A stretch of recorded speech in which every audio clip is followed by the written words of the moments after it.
Movie review: is Netflix's new anti-rom-com good on paper worth watching? Making a good rom-com is hard. There has to be just enough sincerity, but not too much lest it becomes melodrama. Or it has to be so OTT that it appeals to the fantasist in all of us. Then there's good on paper, a sort of anti-rom-com that flirts with the best things the genre has to offer while cleverly subverting them. How? Simply through its star and screenwriter, Iliza Shlesinger, Spencer Confidential. The semi-autobiographical story follows a stand-up comic Andrea Singer who, after years of putting her career ahead of love, stumbles upon the perfect guy.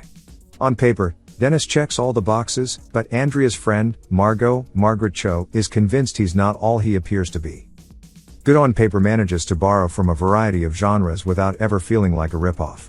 Moments of cringe-worthy second-hand embarrassment humor, a la Curb Your Enthusiasm, come up against self-narration through Schlesinger's own stand-up, all under the name of Andrea Singer of course. Intertwined with a meet-cute a la To All the Boys and a voice of reason best friend, though Margot is hardly always reasonable, she definitely tries to keep Andrea on track. Good on paper, like its title suggests, checks all the boxes. Luckily though, it goes beyond simple checklist filling and dips its toes pleasantly in the waters of genuine human exploration. Dating is a minefield.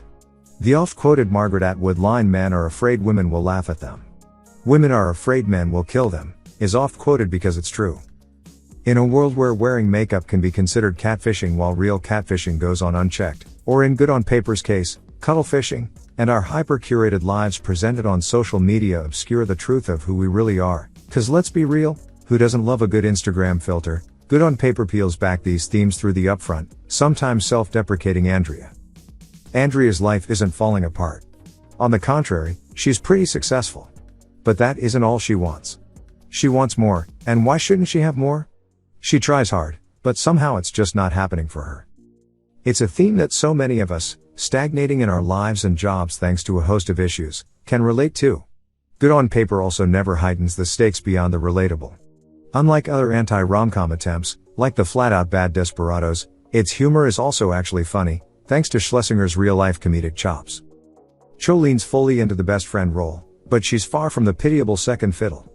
Instead, she's just as brash and upfront as her friend, and you get the feeling that she's the main character of her own story, too, a welcome reprieve for a role that's often sidelined in rom-coms. Then there's the cuddlefish himself, Dennis, Ryan Hansen, whose earnestness proves what promising young woman already said, "The nice guys doth protest too much."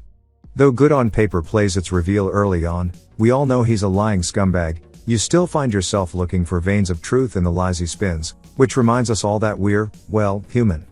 Sometimes that means we want to see the good in people, and sometimes that means we lie to ourselves, too, for a chance at the happiness we think we deserve.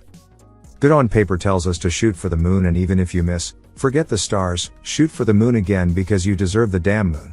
And that's a message we can all use right now. Okay, please support by subscribing to our channel and clicking the like button.